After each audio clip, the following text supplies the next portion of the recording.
In the forgotten hills of eastern Kentucky, where morning mist still clings to valleys that time seems to have abandoned, there exists a documented case that has puzzled historians for nearly 2 centuries. In 1834, the Reverend Ezekiel Morrison and his 9-year-old twin daughters, Rebecca and Rachel, arrived at the remote Baptist congregation of Pine Hollow, a community so isolated that maps of the era barely acknowledged its existence. What happened during their 3-day stay was meticulously recorded in the personal journal of Pastor William Phillips, a document discovered in 1987 when the old church was finally demolished.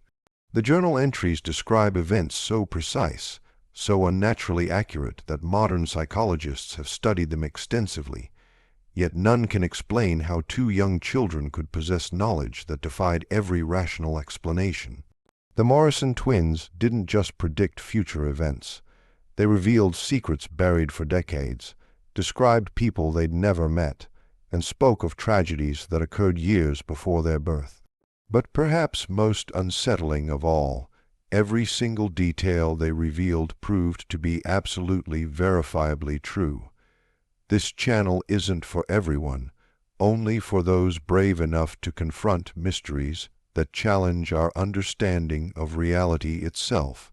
Before we dive deeper into the Morrison case, make sure you're subscribed because we're about to uncover details that most historians refuse to discuss.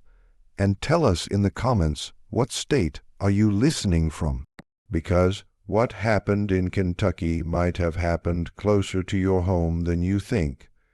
The story begins not with the supernatural, but with something far more unsettling: the possibility that some human minds can access information in ways science still cannot comprehend. The Kentucky of 1834 was a land caught between wilderness and civilization, where communities like Pine Hollow existed in virtual isolation among the Cumberland foothills. This particular settlement had been established in 1818 by 3 families seeking religious freedom away from the denominational conflicts plaguing larger towns. By the time the Morrison family arrived, Pine Hollow consisted of barely 200 souls, most related by blood or marriage, all bound by the strict Baptist doctrine that governed every aspect of their daily lives. The community centered around a modest wooden church, built with their own hands using timber from the surrounding hills. Pastor William Phillips, a learned man who had abandoned his comfortable life in Lexington to serve these frontier souls, maintained the only written records of births, deaths, marriages, and significant events. His meticulous nature would prove crucial in documenting what was about to unfold. Ezekiel Morrison was a familiar figure along the circuit of remote churches scattered throughout the Appalachian region. Tall and weathered, with prematurely gray hair that spoke of hardships beyond his 34 years, he traveled on foot with his daughters, carrying only a worn leather satchel containing his Bible, a few personal items, and the journal where he recorded his spiritual observations. He had been widowed for 9 years, ever since his wife Sarah died giving birth to the twins during a terrible winter storm that had isolated their cabin for weeks. The girls, Rebecca and Rachel, were striking in their identical appearance, yet completely different in temperament. Rebecca, born first by mere minutes, possessed an outgoing nature that drew people to her immediately. Her smile was infectious, her laughter genuine, and she spoke with the confidence of someone far older. Rachel, quieter and more observant, seemed to exist in her sister's shadow, yet those who looked closely noticed that she often began sentences that Rebecca would finish or answered questions directed at her sister before Rebecca had a chance to respond. What made the Morrison family particularly noteworthy among the circuit preachers was Ezekiel's reputation for bringing spiritual renewal to struggling congregations. Stories followed them from church to church. Tales of backsliders returning to faith, of communities resolving long-standing conflicts, of spiritual awakenings that lasted for years after their departure.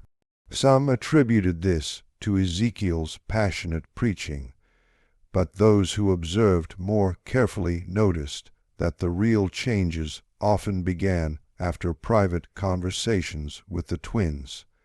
The journey to Pine Hollow had been particularly difficult. Lady Autumn rains had turned the mountain paths into treacherous mud, and Ezekiel had been forced to carry Rachel for the final 5 miles when she developed a fever. They arrived at sunset on November 15th, 1834, just as Pastor Phillips was concluding evening prayers with a handful of congregants who attended weekend night services. Phillips later wrote that his first impression of the family was one of profound weariness, not just physical, but spiritual. Ezekiel's clothes were traveled and patched, his boots worn thin from countless miles of mountain paths. The girls clung close to their father, Rachel still pale from her fever, Rebecca's usual brightness dimmed by exhaustion. Yet something in their eyes, an alertness, an awareness that seemed inappropriate for children their age, made Phillips feel inexplicably uneasy. The congregation of Pine Hollow had extended hospitality to many traveling preachers over the years. But there was something different about the Morrisons from the very beginning. That first evening, as the family shared a simple meal with the Phillips family, Rebecca asked the pastor's wife about her garden, specifically inquiring whether the roses by the eastern fence had recovered from the blight that nearly killed them 3 summers ago. Mrs. Phillips had dropped her spoon, staring at the child in amazement. The rose blight had indeed occurred 3 years prior, devastating her prized flower garden, but it was not something she had mentioned to anyone outside the immediate community. When pressed, Rebecca simply smiled and said she had dreamed about roses while walking and somehow knew that Mrs. Phillips grew the most beautiful ones in the county. This incident, recorded in Pastor Phillips's journal, that very evening would prove to be merely the first of many that would challenge everything the Pine Hollow community believed about the natural world. The next morning dawned gray and cold with a bitter wind that rattled the windows of the small cabin where the Morrison family had been given shelter. Pastor Phillips rose early, as was his custom, to prepare for the day's sermon. He found Ezekiel already awake, sitting by the dying embers of the fire, his Bible open, but his eyes staring into the distance with an expression of deep concern. The girls had disturbing dreams last night. Ezekiel explained when Phillips inquired about his troubled demeanor. They often dream of the places we're going to visit, but these dreams were different, darker. Before Phillips could respond, Rebecca appeared in the doorway, her hair disheveled from sleep, but her eyes alert and focused. "Pastor Phillips," she said in her clear, childish voice, "in your church, beneath the 3rd floorboard from the altar, there's something hidden that shouldn't be there. Rachel dreamed about it, and I dreamed about why it's hidden." The pastor felt a chill that had nothing to do with the morning air. He had indeed hidden something beneath those exact floorboards, a bottle of whiskey that represented his ongoing struggle with temptation. Not a soul knew about it. He had placed it there during a moment of weakness 3 months prior, telling himself it was better to keep it close, where he could resist it daily, rather than to remove the temptation entirely. It was a secret that shamed him deeply, one he had confessed only to God in his private prayers. "What exactly did you dream, child?" Phillips asked, his voice barely steady. Rachel emerged from the shadows behind her sister, moving with that peculiar silent grace that seemed to characterize her every action. "The bottle is brown," she said softly, "and it's wrapped in a piece of cloth that used to be a baby's blanket." A blue blanket. Phillips sank into his chair as if his legs could no longer support him. The cloth was indeed a remnant of a baby blanket, the blanket that would have belonged to the son he and his wife had lost in infancy 5 years earlier. He had wrapped the bottle in it as a reminder of his failures, both as a father who couldn't save his child and as a pastor who couldn't conquer his own weaknesses. Ezekiel watched his host's reaction with an expression that mixed sympathy with a weary familiarity. "It started when they were very young," he explained quietly. "At first, I thought it was merely childish intuition, the way young ones sometimes sense things adults miss. But as they grew older, their insights became more specific, more impossible to explain through natural means. That Sunday service would be remembered by every member of the Pine Hollow congregation for the rest of their lives. Ezekiel's sermon was powerful, but not unusual for a circuit preacher, a passionate call for spiritual renewal and confession of sins. It was what happened afterward that defied all rational explanation. As the congregation began to file out, Rebecca approached Samuel Turner, a prosperous farmer known for his generosity to the church and his standing in the community. She looked up at him with her innocent blue eyes and said, "Mr. Turner, the money you've been taking from the church collection isn't really stealing if you put it back, is it? Papa says God forgives those who repent." The color drained from Turner's face. For 6 months he had been skimming small amounts from the collection plate to cover debts from a failed investment in a Louisville business venture. He had told himself he would replace every penny once his financial situation improved, but the missing money had been eating at his conscience like a cancer. Before Turner could respond, Rachel moved to stand beside her sister and addressed Martha Whitfield, the elderly widow who served as the church's unofficial moral authority. "Mrs. Whitfield, your husband didn't die in the farming accident, did he? He's still alive somewhere, and that's why you hide the letters." The elderly woman swayed as if she might faint. Her husband had indeed abandoned her and their children 15 years earlier, taking their savings and disappearing one night without explanation.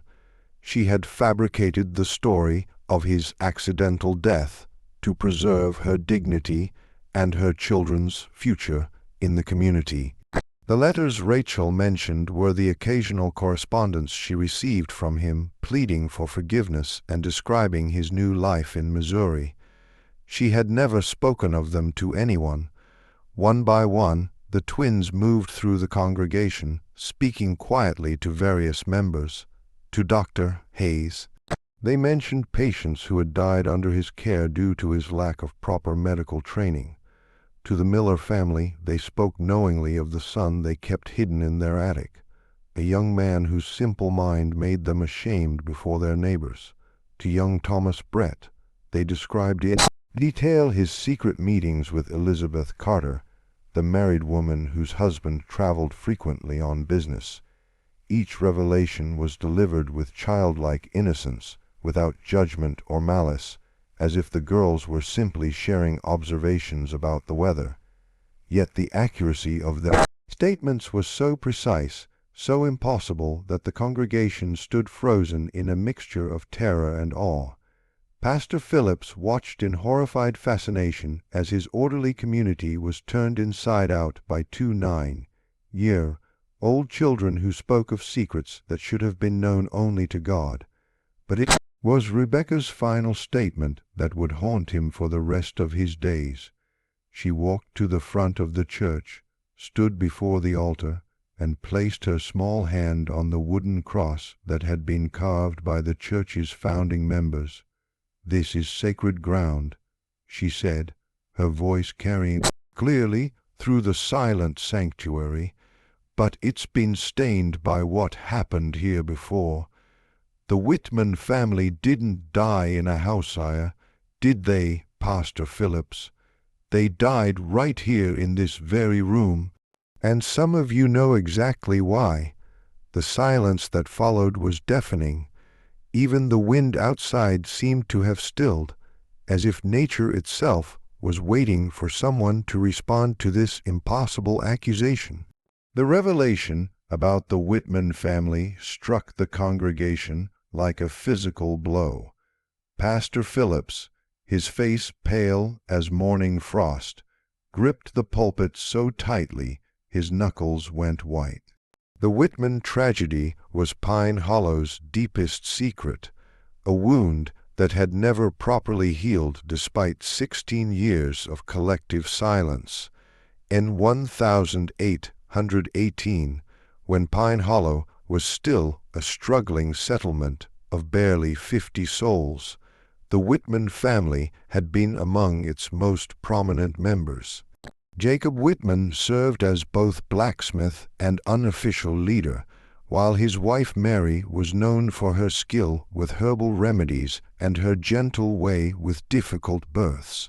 Their twin daughters, Hope and Faith, had been the community's darlings, bright, beautiful 9-year-old girls who sang in the church choir and helped their mother tend to the sick.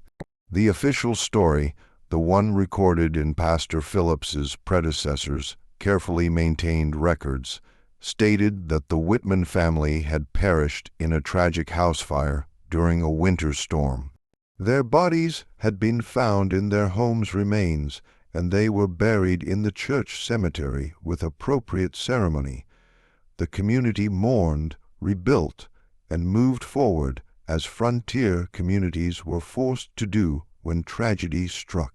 But Rebecca's statement suggested a far different reality, one that several of the older congregation members had hoped would remain buried forever. Elder Thompson, now 73 and one of Pine Hollow's founding families, slowly rose from his pew. His arthritis made movement painful, but his voice carried the weight of decades when he finally spoke. "Child," he said, his words measured and careful, "you speak of things that happened before you were born in places you've never been. How could you possibly know about what you claim to know?" Rebecca turned to face him, her blue eyes holding an unsettling maturity.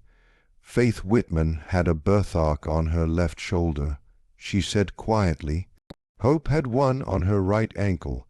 Faith always carried a wooden doll that their father carved, and Hope wore a silver locket with their mother's hair inside. When they died, Faith was wearing her blue Sunday dress, and Hope was in her nightgown because she had been ill with fever. These details, impossible for a stranger to know, sent a murmur of recognition through the older members of the congregation. Elder Thompson's wife clutched his arm, her eyes wide with recognition and fear. "The night they died," Rachel continued, her voice soft but clear, "it wasn't a house fire that killed them. They came to the church seeking sanctuary because someone was hunting them. They hid behind the altar, but they were found anyway." The church had grown so quiet that the sound of breathing seemed unnaturally loud. Pastor Phillips found himself remembering fragments of conversations he had heard over the years, whispered words that stopped when he entered a room. Meaningful glances between the older members when certain topics arose. The way some families always left flowers at an unmarked spot in the cemetery. Samuel Turner, still shaken by the earlier revelation about his financial transgressions, stood up abruptly. "This is madness," he declared, though his voice lacked conviction. "These children are speaking nonsense, making up stories to frighten us. There's no way they could know such things." But even as he spoke, other details began emerging from the congregation. Mrs. Carter, Elizabeth's mother-in-law, whispered something about blood stains that had appeared on the church floor years later, stains that couldn't be cleaned no matter how hard they scrubbed. Old Benjamin Foster mentioned the strange sounds that sometimes echoed from the church late at night. Sounds like children crying that had been dismissed as wind through the loose boards. Dr. Hayes, despite his earlier embarrassment about his medical qualifications, found himself speaking up with clinical precision. "I've always wondered about the church's foundation," he said slowly.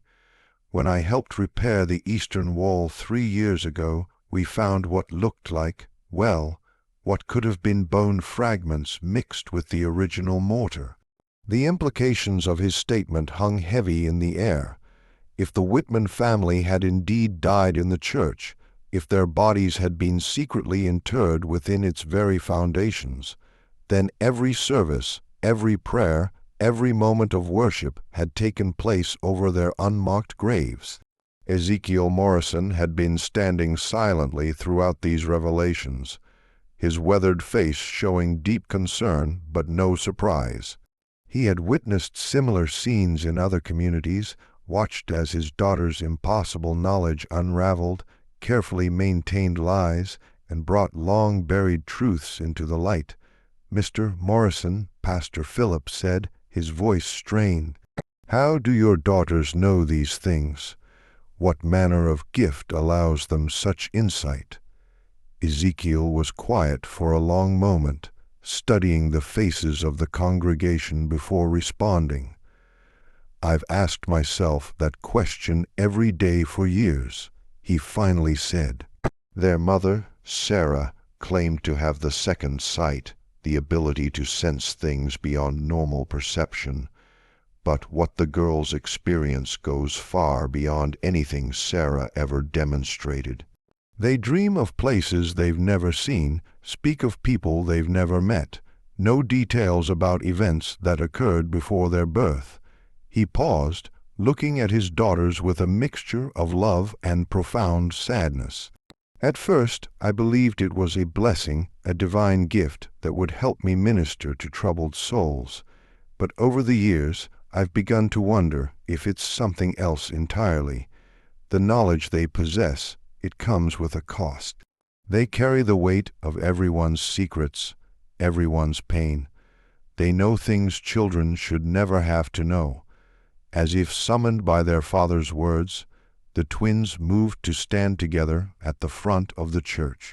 For the first time since their arrival, they looked truly like the children. They were small, vulnerable, and overwhelmed by the adult world swirling around them. "We don't choose what we see," Rebecca said, her earlier confidence replaced by a weariness that seemed far too old for her young face. "The dreams come whether we want them or not. We see what was, what is, and sometimes what will be." Rachel nodded, her hand finding her sister's. "The Whitman sisters visit our dreams sometimes. They want people to know what really happened to them. They want someone to remember them properly." The church fell silent again, but this time it was the silence of people grappling with concepts that challenged their fundamental understanding of reality. Some faces showed skepticism, others fear, and still others adorning hope that perhaps death was not the final ending they had always believed it to be. Pastor Phillips found himself at a crossroads that would define the rest of his ministry.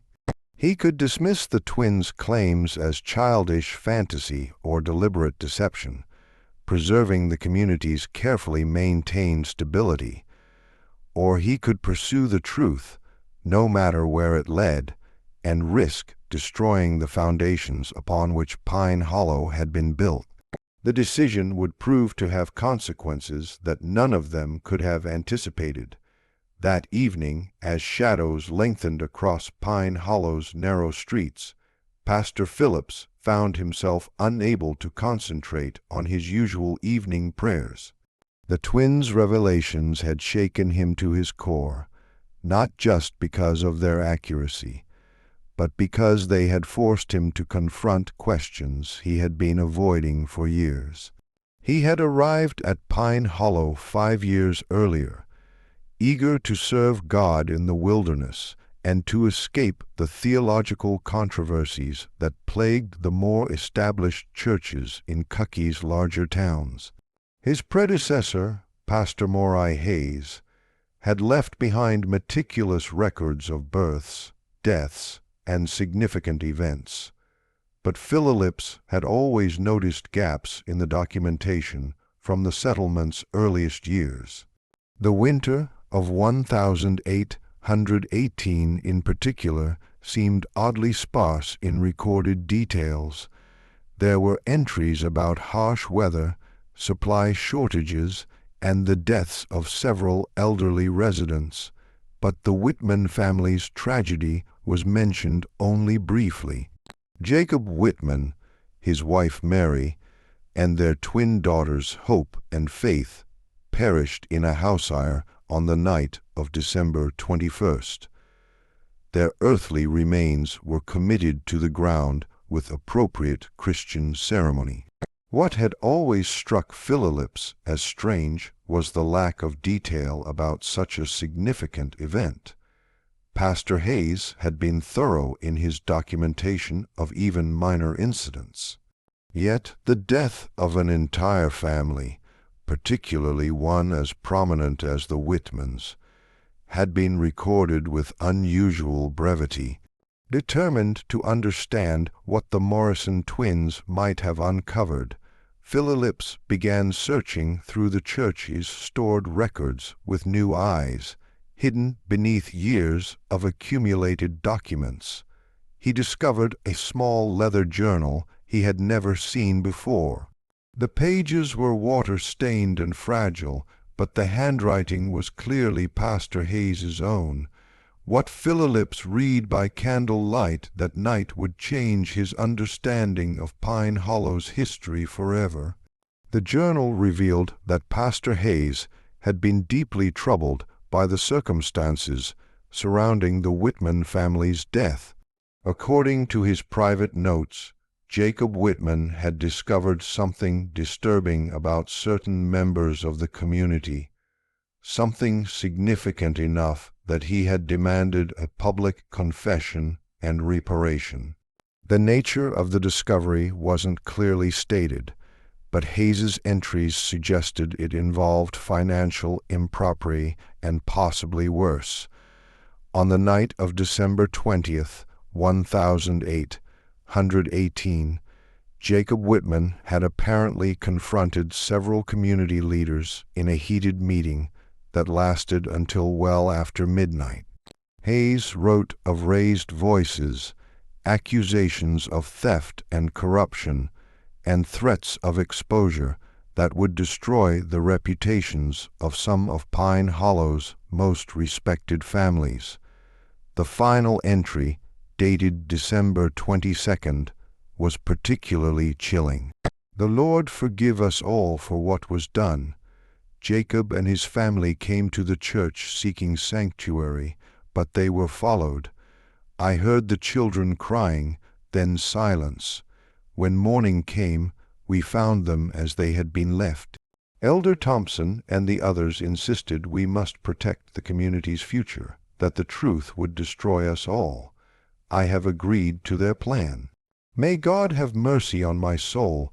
Phillips set down the journal with trembling hands. The implications were staggering. The Whitman family hadn't died in a house fire at all. They had been murdered in the church itself, and the community's leaders had conspired to cover up the crime. But how could The Morrison twins possibly know details that had been hidden for 16 years. How could they describe the children's clothing, their personal belongings, their physical characteristics with such precision? His contemplation was interrupted by a soft knock at his door. Opening it, he found Rebecca, standing in the moonlight, still wearing her simple dress, but with her hair neatly braided as if she had been awake and preparing for something important. "Pastor Phillips," she said in her clear, childish voice, "you found Pastor Hayes's journal, didn't you? The one he hid behind the loose stone in the foundation." Phillips stared at her in amazement. He had indeed found the journal in exactly that location, guided by a subtle draft that had led him to discover the loose stone. "How did you know where to tell me to look?" he asked. "Faith showed me in a dream," Rebecca replied matter-of-factly. She said, "Pastor Hayes was a good man who was forced to do bad things. He wanted someone to know the truth, the casual way." She spoke of receiving guidance from a long dead. A child sent chills down Philip's spine. "Rebecca," he said carefully, "what exactly do you see when you have these dreams?" The child's expression grew serious, and for a moment Phillips could see the burden she carried. "We see everything," she said simply, "not just what happened, but why it happened. The men who killed the Whitman family didn't plan to hurt anyone. They just wanted Jacob to stay quiet about what he'd discovered." What had he discovered? Rebecca looked past him into the cabin, where he could see Rachel sitting by the window staring out at the church cemetery. The money for the church building didn't come from donations. She said some of it was stolen from travelers passing through the valley.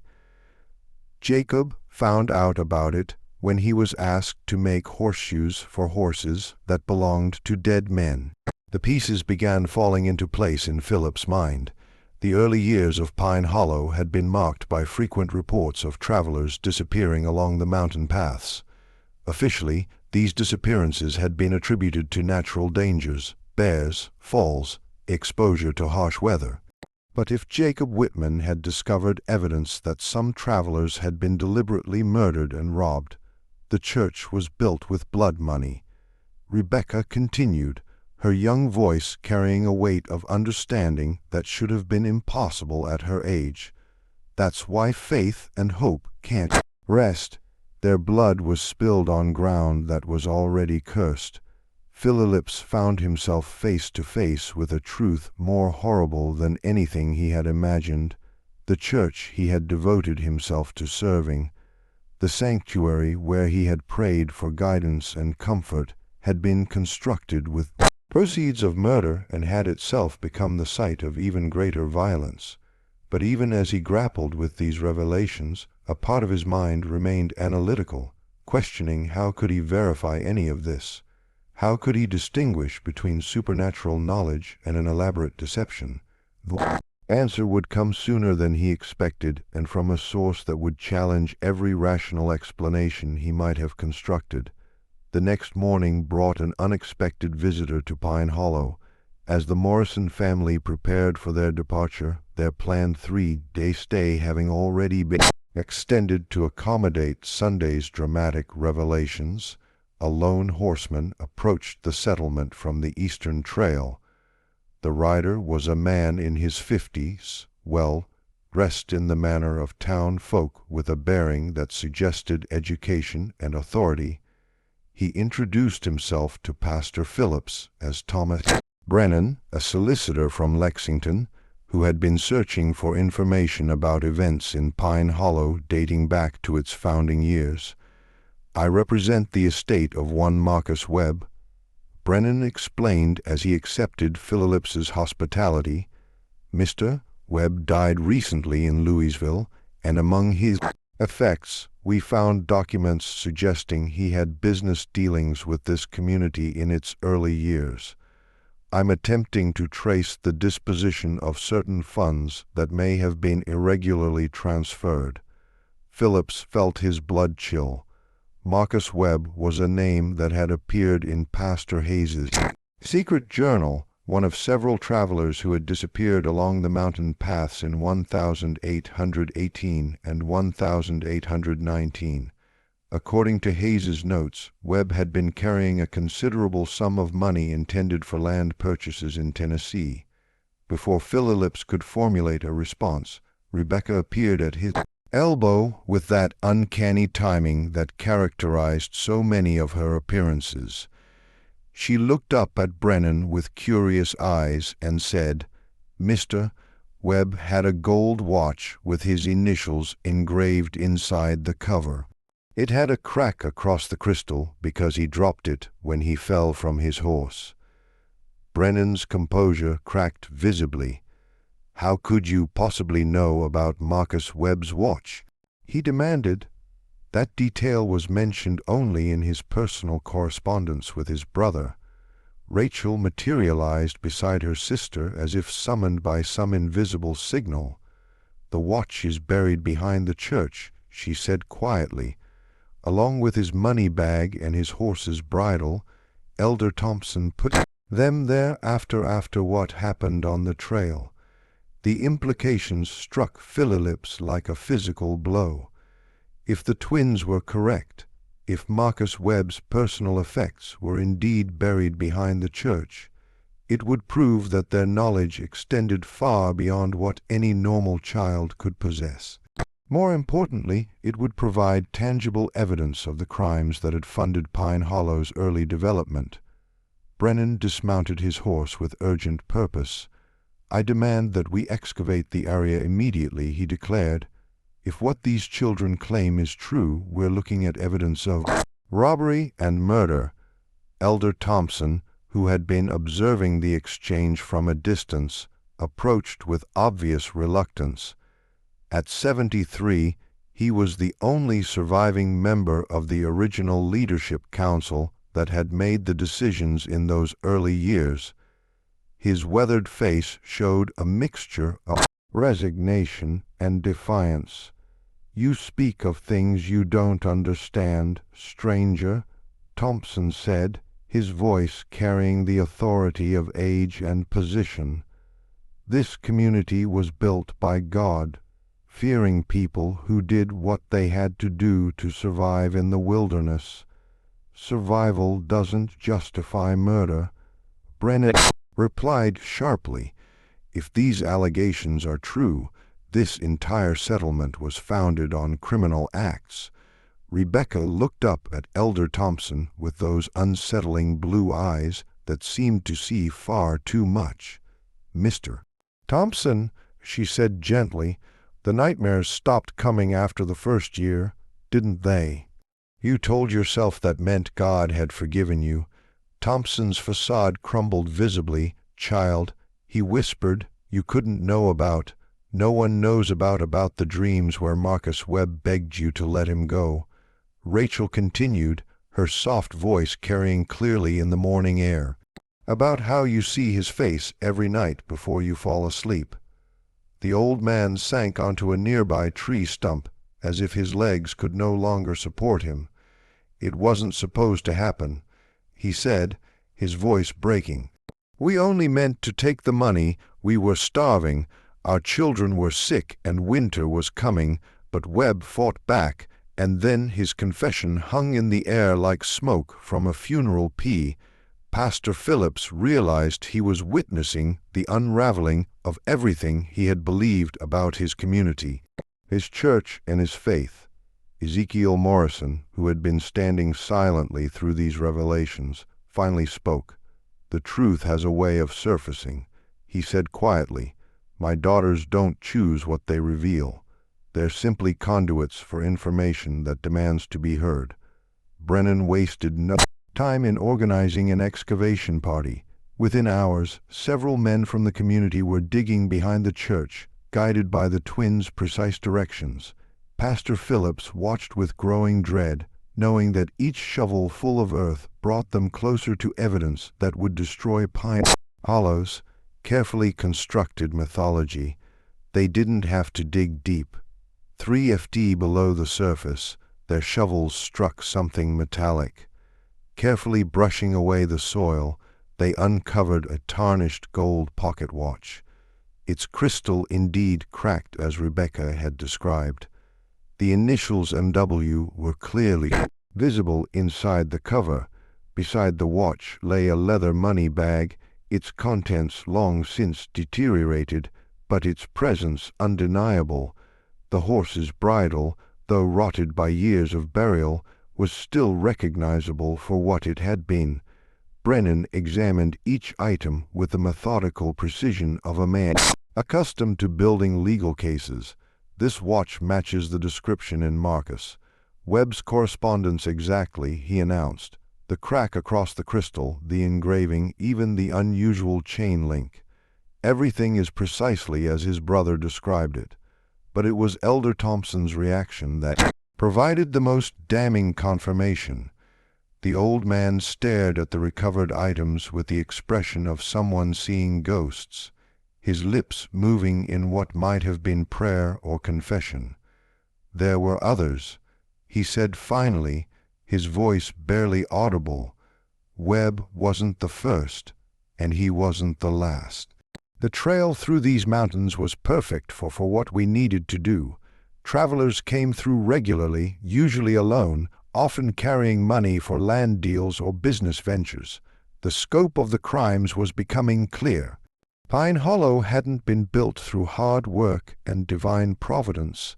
It had been financed through a systematic campaign of robbery and murder that had lasted for years. But even as the evidence mounted, Phillips found himself grappling with questions that transcended the immediate crimes. How could the Morrison twins know details that no living person should possess? How could they describe victims they had never met, crimes that had occurred before their birth, locations of evidence that had been hidden for decades? The answers would prove more disturbing than any rational explanation he might have constructed, and they would force him to confront the possibility that death was not the ending he had always believed it to be. As the sun set over Pine Hollow that evening, casting long shadows across the excavation site and the church cemetery beyond, Phillips realized that his community stood at a crossroads. The truth was finally emerging after 16 years of careful concealment. But with it came questions that challenged everything they had been taught to believe about justice, redemption, and the nature of reality itself. The Morrison twins stood together in the growing darkness, their small figures silhouetted against the church that had been built with blood money and consecrated with innocent blood. They seemed to be listening to something only they could hear. Their faces turned toward the cemetery where so many secrets lay buried beneath unmarked graves. Tomorrow would bring reckoning, but tonight belonged to the dead, who had finally found their voices through 2-9 old children who possessed knowledge that defied every rational explanation. Dawn broke gray and cold over Pine Hollow, bringing with it a delegation of officials from the county seat. Word of the previous days, discoveries had traveled fast, and Solicitor Brennan had wasted no time in contacting the authorities. By mid-morning, the small settlement found itself host to a county sheriff, a territorial judge, and 2 federal marshals who had been investigating the disappearances of travelers along the mountain trails for years. Judge Harrison, a stern man with silver hair and piercing gray eyes, had established his temporary court in the church itself, a choice that struck Pastor Phillips as grimly appropriate given the building's blood-soaked history. The entire community had been summoned to attend what would amount to both hearing and reckoning. Elder Thompson, his health visibly deteriorating under the weight of his confessions, sat in the front pew, flanked by two other elderly men who had been part of the original leadership council. Their faces bore the hollow look of men who had carried terrible secrets for too long. But it was the Morrison twins who commanded the most attention. Judge Harrison had initially been skeptical of claims that two children possessed supernatural knowledge, but the previous day's discoveries had forced him to reconsider. He had spent the morning interviewing them separately, trying to determine how they could possibly know details about crimes that predated their births. Rebecca Morrison, Judge Harrison said, his voice echoing in the wooden church. Please tell this court exactly how you know the location of Marcus Webb's personal effects. Rebecca stood in the witness area, looking impossibly small beneath the weight of adult attention. Faith Whitman told me in a dream. She said simply, she said the men who killed her family were the same ones who killed the travelers. She wanted everyone to know the truth. And you, Rachel Morrison, the judge continued, how do you know details about events that occurred years before your birth? Rachel's voice was barely audible as she responded, the dreams come to both of us. We see what happened as if we were there. We see the fear in people's eyes. We hear their last words. We feel their pain. Judge Harrison leaned forward in his chair. Are you claiming to communicate with the spirits of the dead? Ezekiel Morrison rose from his seat. Your Honor, if I may, my daughters have never claimed to understand their abilities. They simply report what they experience. I've witnessed them provide accurate information about dozens of communities we've visited, information they couldn't possibly have obtained through normal means. Sheriff Mackenzie, a practical man more concerned with evidence than supernatural claims, addressed the twins directly. Can you tell us how many people were killed along these mountain trails? Rebecca and Rachel exchanged one of their meaningful glances before Rebecca answered. 11 men over 3 years. Most were traveling alone with money for land purchases or business ventures. One was a preacher like Papa, but he carried gold coins sewn into his saddle. The specificity of their answer sent murmurs through the assembled crowd. Rachel continued where her sister left off, their tag team delivery as unsettling as always. The preacher's name was Samuel Collins. He was going to establish a new church in Tennessee. His horse was a bay mare with a white star on her forehead. Sheriff Mackenzie consulted a worn notebook he had pulled from his coat. His face grew pale as he found the entry he was looking for. Samuel Collins disappeared along this route in September of 1819, he confirmed. The description of his horse matches our records exactly. But it was what happened next that would shake everyone present to their very core. Elder Thompson, his hands trembling with age and guilt, struggled to his feet. Your Honor, he said, his voice cracking, I can bear this burden no longer. What these children say is true, every word of it, but there's something else, something worse than the murders we committed. The church fell silent, except for the sound of wind through the loose boards and the distant cry of a hawk circling overhead. The Whitman family, Thompson continued, tears streaming down his weathered cheeks. They didn't just stumble upon evidence of our crimes. Jacob Whitman was my brother-in-law. I confided in him about what we were doing, thinking family loyalty would keep him quiet. But Jacob had a conscience stronger than his loyalty. Pastor Phillips felt the world tilting around him as Thompson's confession unfolded. Jacob threatened to expose us, all unless we made restitution to the families of the dead. He said he would ride to Lexington himself and report our crimes to the territorial authorities. We couldn't let that happen. Too many families depended on what we had built here. Thompson's voice dropped to a whisper. On the night of December 21st, 1818, we followed the Whitman family to the church. Jacob had brought Mary and the twins here, thinking sacred ground would protect them. But we were desperate men with everything to lose. Rebecca had grown very still during Thompson's confession. her young face pale but determined. "Tell them about the babies," she said quietly. Thompson's composure cracked completely. "Dear God," he sobbed, "how could you know about the babies?" "Judge." Harrison leaned forward intently.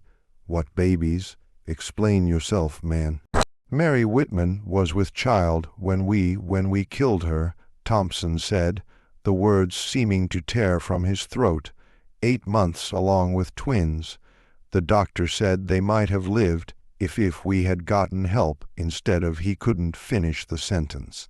Rachel stepped forward, her soft voice carrying clearly through the stunned silence. "That's why we can see everything so clearly. Faith and Hope Whitman weren't the only children who died that night. Their unborn sisters died with them, 4 souls crying out for justice." The theological implications of Rachel's statement sent shock waves through the assembled crowd. If the twins were somehow channeling the spirits of the dead Whitman children, including the unborn, it suggested an understanding of the afterlife that challenged fundamental Christian doctrine. Dr. Hayes, the community's unofficial physician, found his voice.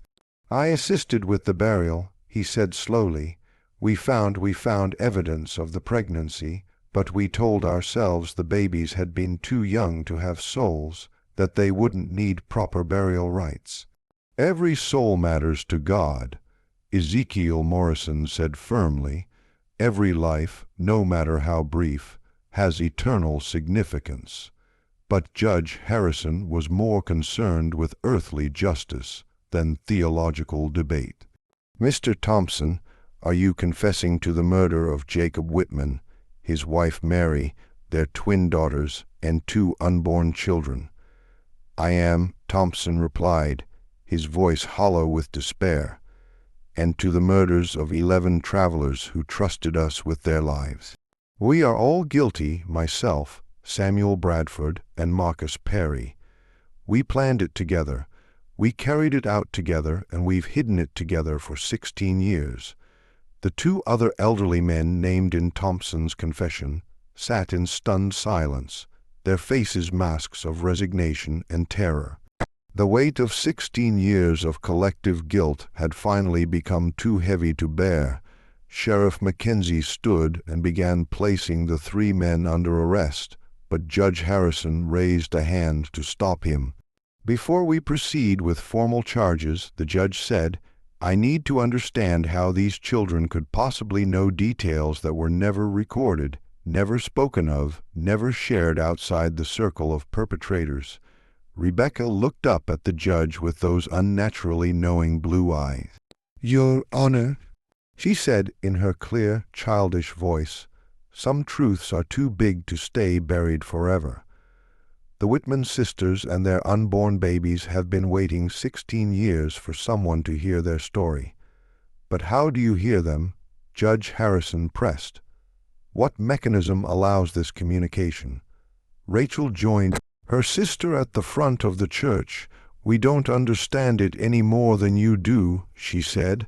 "Honestly, ever since we were very small, we've had dreams about places we've never been and people we've never met. Papa says our mama had the gift of second sight, but what we experience is different." "Different how?" Rebecca and Rachel exchanged one of their meaningful glances before Rebecca answered. Mama could sense things about living people, their emotions, their intentions, their hidden thoughts, but we see beyond that. We see the echoes that tragedy leaves behind, especially when innocent blood is spilled. Ezekiel Morrison had been listening to his daughters with growing concern. "Your Honor," he said, "I've spent years trying to understand my daughter's abilities. I've consulted with ministers, doctors, and scholars throughout Kentucky and Tennessee. None can explain it, but all have witnessed its accuracy." Judge Harrison was quiet for a long moment, studying the twins with a mixture of fascination and unease. "Miss Rebecca, Miss Rachel," he said finally, "if you truly possess this gift, then perhaps you can tell us where the bodies of the other victims were disposed of." The question hung in the air like incense smoke, heavy with implication. If the twins could locate the remains of Marcus Webb and the other murdered travelers, it would provide final proof needed to close cases that had baffled authorities for years. Rebecca closed her eyes as if listening to something only she could hear. "Some are in the old mine shaft east of town," she said after a moment.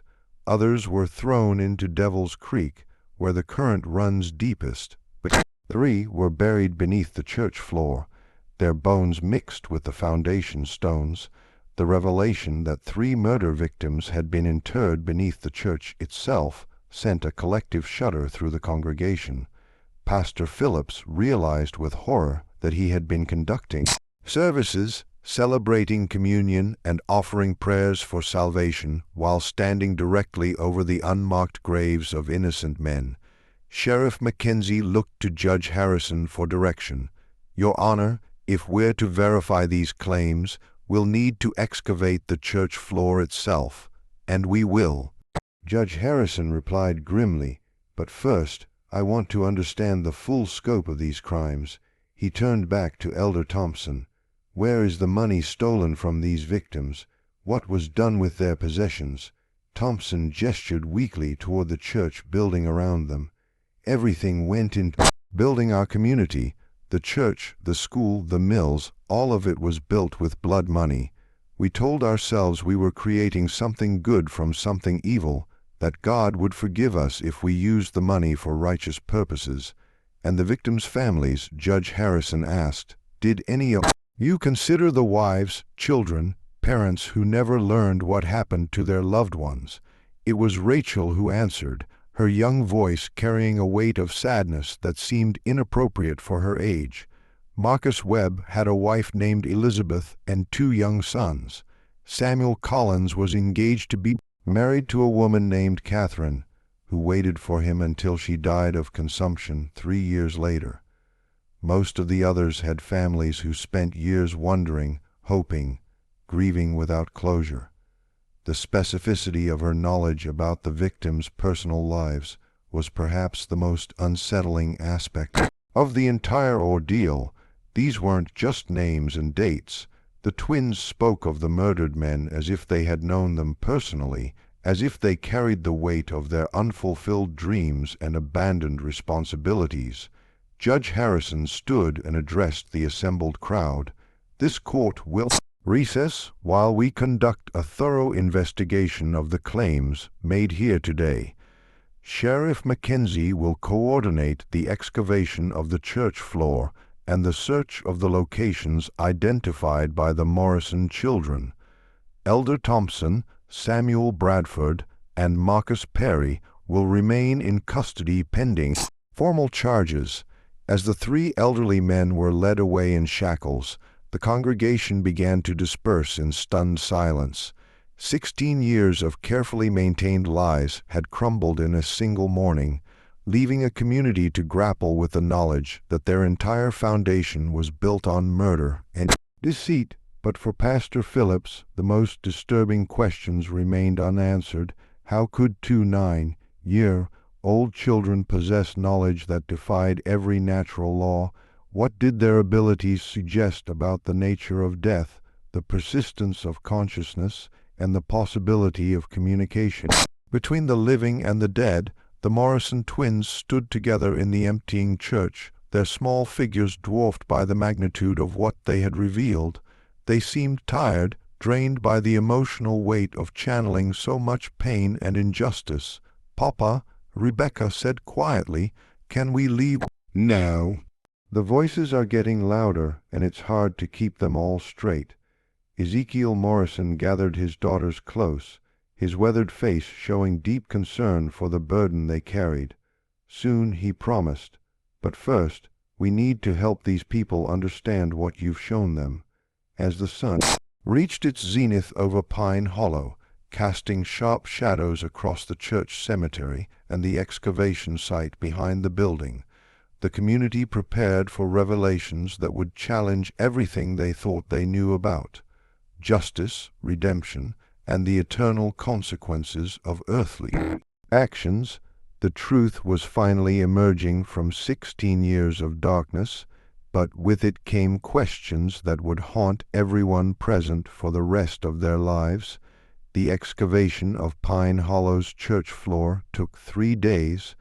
Working methodically under Judge Harrison's supervision, Sheriff Mackenzie's team removed the wooden planks and began carefully digging through the packed earth beneath. What they found confirmed the Morrison twins' claims with chilling accuracy. 3 complete skeletons lay buried beneath the sanctuary, their bones indeed mixed with the foundation stones as Rebecca had described. Personal effects found with the remains matched descriptions from missing person reports dating back to 1818 and 1819. A gold ring bearing the initials JP belonged to Joshua Patterson, a land surveyor who had disappeared while mapping territorial boundaries. A silver-handled knife was identified as belonging to William Morse, a merchant whose family had searched for him across 3 states, but it was the third set of remains that provided the most disturbing confirmation of the twins. Impossible knowledge. Wrapped around the skeleton's neck was a distinctive copper cross that had been described in great detail by the family of Robert Chen, a traveling minister who had vanished while carrying donation money for a new church in Tennessee. As each piece of evidence was carefully catalogued, the scope of Pine Hollow's crimes became undeniably clear. This had not been a single act of desperate violence, but a calculated campaign of murder and robbery that had lasted for years. Judge Harrison, his silver hair seeming to have gained more gray during the investigation, addressed the reassembled community on the 4th day. "The evidence before this court is overwhelming," he announced. 11 men were murdered along these mountain trails between 1818 and 1820. Their killers used the stolen money to build this settlement, then compounded their crimes by murdering the Whitman family to protect their secret. Elder Thompson, Samuel Bradford, and Marcus Perry stood before the judge in shackles, their faces showing the hollow exhaustion of men who had carried unbearable guilt for too long. At their advanced ages, they knew they would never live to see freedom again. The most disturbing aspect of these crimes, Judge Harrison continued, is not their brutality, but their calculated nature. These men didn't kill in passion or desperation. They created a systematic method for identifying and murdering travelers, then used their victims' money to build what they presented as a godly community. Pastor Phillips listened to the judge's words with a growing sense of spiritual crisis.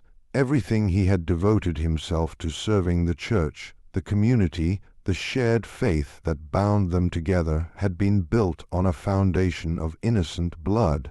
How could he continue to minister in a place so thoroughly corrupted by evil? But it was the Morrison twins who provided the most profound insight into the spiritual implications of Pine Hollow's crimes. Judge Harrison, Rebecca said, her clear voice carrying easily through the packed church, "May we speak about forgiveness?" The judge looked down at the 9-year-old girl with a mixture of amazement and respect. After 3 days of witnessing, her impossible knowledge proved accurate in every detail. He had learned to listen carefully to anything she said. "Of course, child, what would you like to say?" Rebecca and Rachel moved to stand together at the front of the church beneath the wooden cross that had presided over 16 years of collective deception. The Whitman sisters want everyone to know that they forgive the men who killed them. Rebecca said they understand that fear makes people do terrible things. Rachel continued the thought, as she so often did, but forgiveness doesn't erase consequences. The men who committed these crimes must face earthly justice, and the community must find a way to make things right with the families of the victims. Judge Harrison nodded solemnly. The court agrees with that assessment. Elder Thompson, Samuel Bradford and Marcus Perry will face trial for multiple counts of murder and robbery. But what of the community itself? What of the church and buildings constructed with stolen money? It was Ezekiel Morrison who answered, his weathered face reflecting deep thought. Your Honor, in Scripture we find that the sins of the fathers need not be visited upon the children. If the children choose righteousness over convenience, this community can be redeemed, but only through confession, restitution, and genuine repentance. Pastor Phillips found his voice for the first time since the investigation began. The church building itself must be consecrated anew, he said firmly. We'll remove and properly bury the remains found beneath the floor. We'll identify and compensate the victims' families to the extent possible, and we'll establish a memorial to ensure these crimes are never forgotten. Solicitor Brennan, who had been documenting everything for his legal records, looked up from his notes. The Marcus Webb estate alone is entitled to significant restitution. His brother has authorized me to pursue full recovery of the stolen funds, plus damages for 16 years of family anguish. Elder Thompson, despite his shackles and failing health, managed to speak. The money is gone, he said quietly, spent over the years on community improvements, individual family needs, church maintenance. We have nothing left to give. Then the community itself bears responsibility. Judge Harrison declared the buildings constructed with stolen money will be sold. The proceeds distributed to victims' families as partial restitution. Pine Harlow will effectively cease to exist as a settlement. The implications of the judge's decision struck the assembled crowd like a physical blow. Families who had spent 16 years building lives in Pine Hollow would lose their homes, their church, their entire community structure. Children would be uprooted, elderly residents displaced, a generation of stability destroyed by the crimes of their leaders. But it was Rebecca Morrison who provided the most chilling final revelation. Judge Harrison, she said, her young voice carrying an authority that seemed impossible at her age. There's something else you need to know about Pine Hollow. The crimes didn't stop in 1820. The church fell silent except for the sound of wind through the loose boards and the distant thunder of an approaching storm. What do you mean, child?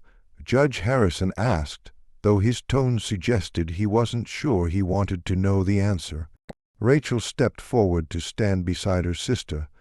The mine shaft where some of the bodies were thrown. It's not just a place where old crimes were hidden. People are still disappearing along these mountain trails. Sheriff Mackenzie straightened in his chair. Are you saying these murders have continued? Not the same people, Rebecca clarified. Most of the original killers are too old now, but others learned from their example, the techniques, the locations, the methods of disposing of evidence. Knowledge like that doesn't die with its creators. The implications of her statement sent shock waves through the assembled crowd.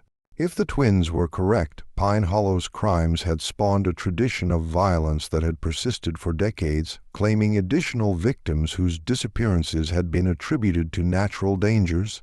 Judge Harrison rose from his chair, his face grim with determination. Sheriff Mackenzie will need to expand our investigation immediately. If there are more recent crimes connected to this location, we must uncover them all. As the legal proceedings continued around them, the Morrison twins stood quietly together, their impossible burden finally lifted after 3 days of revelation and testimony. They had served as voices for the dead, conduits for justice denied, instruments of truth that could no longer be suppressed. Ezekiel Morrison gathered his daughters close, his weathered face showing deep relief mixed with concern for what lay ahead. "Are you ready to leave this place?" he asked gently. Rebecca looked around the church one final time, her blue eyes taking in the wooden walls, the simple cross, the faces of people whose lives had been forever changed by her testimony. The voices are quieter now. She said softly, "Faith and hope can rest." Rachel nodded, her hand finding her sister's. "But there will be other places, other voices. Papa, why do we have to carry all this sadness?" Ezekiel knelt down to his daughter's level, his eyes bright with unshed tears. "I don't know, little ones, but I believe God gives special burdens only to those strong enough to bear them. Perhaps your gift, whatever it is, serves a purpose larger than any of us can understand." As the Morrison family prepared to leave Pine Hollow, taking their mysterious abilities and terrible knowledge with them, Pastor Phillips found himself facing the most difficult decision of his ministry. Should he stay and help rebuild what could be salvaged from the community's ruins, or should he flee from a place so thoroughly tainted by violence and deception? The answer came as he watched the twins walking hand in hand toward their father's side.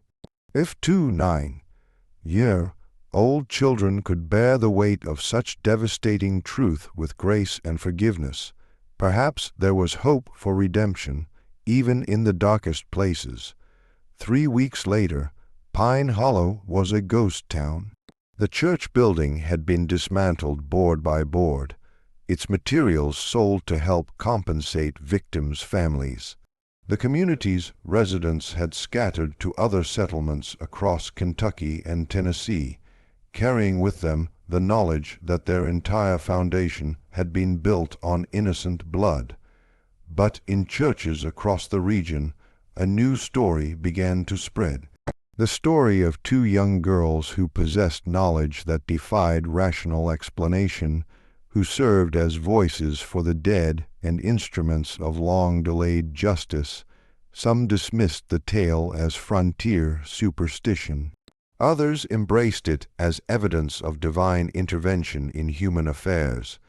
The Morrison family continued their circuit through the remote churches of Appalachia, and reports continued to follow them. Communities experiencing spiritual renewal. Long-buried secrets coming to light. Mysteries solved through impossible knowledge possessed by twin girls who spoke with the authority of prophets despite their tender age. Judge Harrison's final report on the Pine Hollow investigation filled 47 pages and documented crimes spanning more than 2 decades. His concluding paragraph would be quoted in legal texts for generations. This case challenges our fundamental assumptions about the nature of justice, truth, and the persistence of moral accountability beyond the grave. While science cannot explain the source of the Morrison children's knowledge, the accuracy of their testimony cannot be disputed. Perhaps some truths are indeed too important to remain buried forever. Pastor Phillips eventually established a new ministry in eastern Tennessee, where he spent the remainder of his career helping communities confront difficult truths and seek genuine redemption. He never forgot the 3 days in Pine Hollow when 2 9-year-old girls had torn apart 16 years of carefully constructed lies with knowledge that no living person should have possessed. The mystery of Rebecca and Rachel Morrison's abilities was never solved. Medical experts of the era had no framework for understanding their impossible knowledge, and religious authorities were divided on whether their gifts represented divine blessing or something far more complex. What remains undisputed is the historical record of their accuracy. Every detail they revealed about Pine Hollow's crimes proved correct. Every location they identified yielded the evidence they claimed would be found. Every secret they exposed was verified through independent investigation. But perhaps the most unsettling aspect of their story is not what they revealed about the past, but what they suggested about the nature of justice itself. If the dead truly cannot rest while their murders remain hidden, if innocence possesses some power to transcend death and demand accountability, then perhaps our understanding of moral consequence extends far beyond the boundaries of earthly life. The Morrison twins vanished from historical records sometime in the 1840s. Their fate as mysterious as their abilities. Some say they continued their father's ministry until their own deaths, serving as instruments of truth in communities across the American frontier. Others believe they eventually learned to suppress their terrible gift and lived quiet, normal lives far from the circuit churches where their reputation had been established. But in the remote corners of Appalachia, in settlements where old secrets still fester and ancient crimes remain unpunished, travelers sometimes report encountering twin sisters who possess knowledge no living person should have. They speak of the dead with casual familiarity, reveal truths that have been buried for generations, and remind the guilty that some forms of justice transcend the limitations of mortal law. Whether these encounters represent the same Morrison twins, their spiritual legacy, or something else entirely remains a mystery that science cannot solve and faith cannot fully explain. What we know with certainty is that truth, like energy, can neither be created nor destroyed, only transformed from one state to another, and sometimes, just sometimes, it finds voices willing to speak for those who can no longer speak for themselves. The files on the Pine Hollow investigation remain in the Kentucky State Archives, available to researchers who wish to verify the extraordinary claims made in this account. Judge Harrison's meticulous documentation, Sheriff Mackenzie's evidence reports, and Pastor Phillips's personal journals all corroborate the essential facts of this case. But the deeper mystery, the question of how 2 9-year-old children could possess impossible knowledge and serve as voices for the dead, remains as unsolved today as it was in 1834. Some truths, it seems, are destined to remain beyond the reach of human understanding, dwelling in that shadowland between faith and reason, where the most profound mysteries of existence continue to elude our grasp. Do you believe the Morrison twins truly communicated with the spirits of murder victims? Do you think their knowledge could be explained through natural means we simply don't understand? The evidence supports their accuracy, but the source of their abilities remains one of history's most compelling unsolved mysteries. What's your theory about the Morrison twins? Share your thoughts in the comments below. Are you brave enough to consider the possibility that death is not the end of consciousness? Or do you believe there's a rational explanation for their impossible knowledge? Don't forget to subscribe for more mysteries that challenge everything we think we know about reality, and hit that notification bell so you never miss stories like this one. Until next time, remember that some secrets refuse to stay buried forever. And sometimes the most innocent voices carry the most devastating truths.